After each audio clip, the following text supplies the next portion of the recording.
Stylized earpiece snaps open to answer calls with speed and conviction. It's all I've ever wanted. It's the dawn of a new century. China launches its first manned space mission. The human genome is finally sequenced, and in North America, over 50 million people, myself included, lose power for the better part of a day, due in part to a software bug.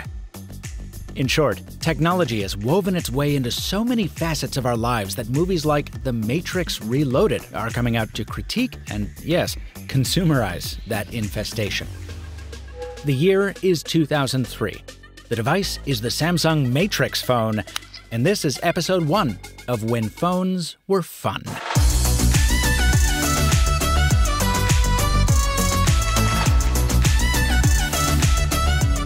It's my distinct pleasure to welcome you to my new series, and I'm not gonna talk like that. Hi friends, welcome to episode 1 of When Phones Were Fun, and I just wanted to quickly clarify the title. Don't get me wrong, I still love my smartphones, but you've got to admit, for the past few years, the design language of the whole category has gotten pretty stale. Yep, the smartphone world has been shepherded by the twin forces of software design and economic pragmatism into an endless sea of slightly varied rectangles. That's one of the reasons I'm so excited for the foldable revolution. And if you look at the experimentation and the risks being taken in that space, you get a taste of what it was like to buy your phones in the first decade of the 21st century. No form factor was too wild, no concept too alien. It was the Wild West of design, and even if you couldn't afford to buy most of these handsets, like I couldn't, it was an unreal amount of fun just to watch from the sidelines.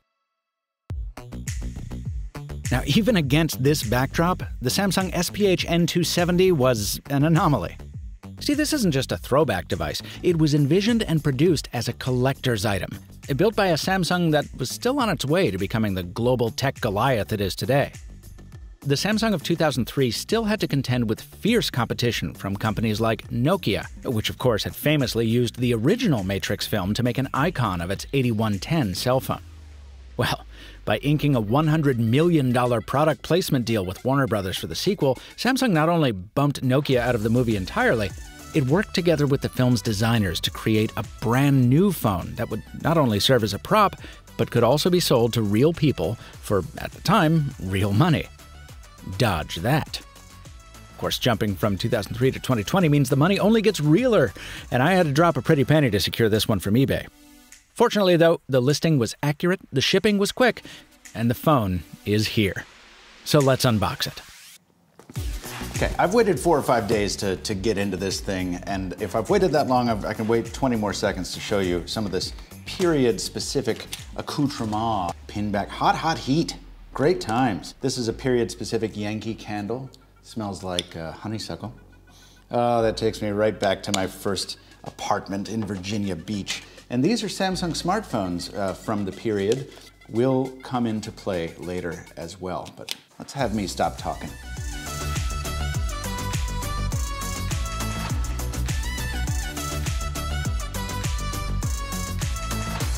This is what I remember seeing photographed. With historical unboxings, I always like to take a look at the retail packaging and see what they were advertising. First of all, you have the Samsung logo, obviously, but also Samsung Digital. I remember that being on a ton of their stuff for years. Everyone's invited. And here it is. Really, really good shape so far. It is so much smaller than I expected it to be. I mean, it looks huge. It looks like a chunk in everything, in every piece of content I have seen. The release mechanism is, oh yeah, this is gonna be fun. As you can probably tell, it's wild for me to have this thing in my hands 17 years after first seeing it in a Phone Scoop article on my Toshiba laptop in a college dorm room, no doubt while I was supposed to be studying. And yeah, in the hand, it's much lighter and much smaller than you'd expect. As much as I lament the unimaginative state of current phone design, at least those feel substantial. The Matrix phone feels hollow, with a build that's mostly plastic except for the arms that prop up the earpiece. That said, it's really well designed. Hit the button and the slider snaps up with speed and conviction, just like it says on the box. I always thought it clever of Samsung not just to emulate what Nokia did, but instead reverse the slider concept so the display is the thing protected when closed, rather than the keypad. Part of the screen stays exposed even when the phone is closed, for basic information like signal strength and battery level and caller ID. Now, just in case you're worried about accidental exit requests while it's in your pocket, there is indeed a lock slider around back. You just switch it home and boom, no openings. Now, surprisingly, despite its high price, the feature list doesn't go much further than that. And it's not just because it's a 17-year-old phone. The spring this came out, my daily driver was the Samsung A500, which, like the Matrix phone, was exclusive to Sprint here in the US. Actually, the N270 and A500 have a lot in common. The TFT display, at a then common resolution of 128 by 160, is, I think, the same exact panel. And the user interface has basically been ported over wholesale. It's actually hilarious because Samsung also brought over the camera aesthetic for a menu option, which is here because it's meant to showcase the optional digital camera accessory for the A500. But the Matrix phone has no camera at all, detachable or otherwise. The same goes for the A500's PCS Vision web browser, which didn't make the jump to the special edition phone. And because Sprint's text messaging at the time relied on PCS Vision to work, you just couldn't send texts from the Matrix phone at all.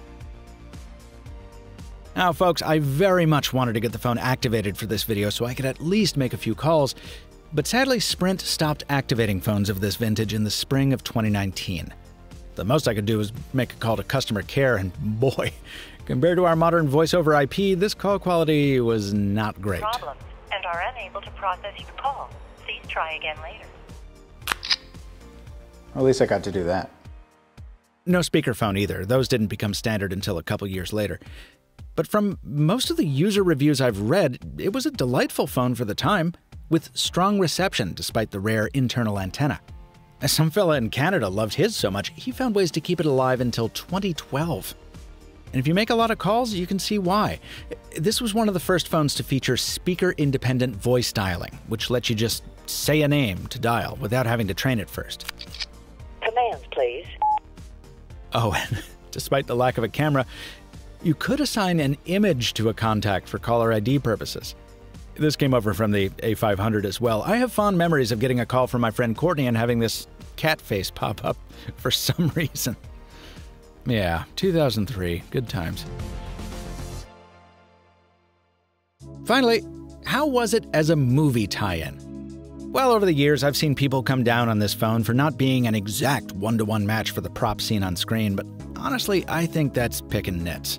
Samsung put many more custom wallpapers and movie cutscenes in here than I expected, given the tiny sliver of onboard memory, and the ringtone selection gives you pretty much every relevant sound effect from the film. Why, oh why, didn't I take the blue pill?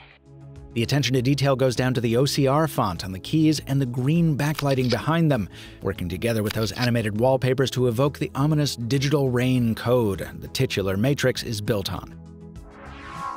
The Matrix phone was never going to be for everyone, and purists will always say the only true Matrix phone is the Nokia 8110, sure.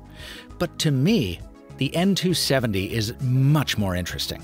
It launched at a time when features we today take for granted, like color screens and intuitive interfaces, were just coming to pass.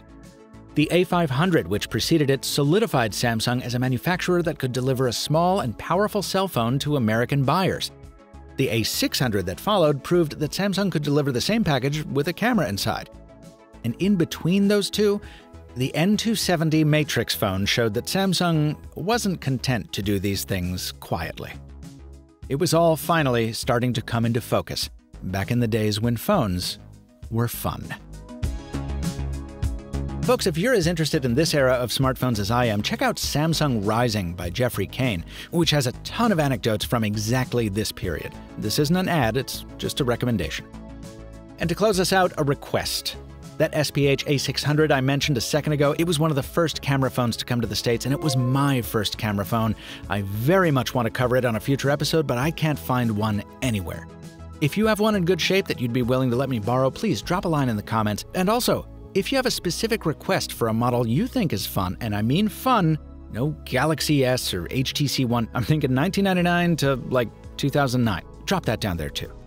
And folks, if you want to help me justify the purchase of this Matrix phone, please subscribe and share this video if you enjoyed it. And keep in mind that MrMobile does not produce paid reviews. This was made using an eBay-purchased N270, and Samsung didn't get any kind of preview or copy approval rights. That means if anyone there is watching it, they're seeing it for the first time right alongside you. Until next time, thanks for watching, stay safe and stay home, and in spirit, stay mobile, my friends.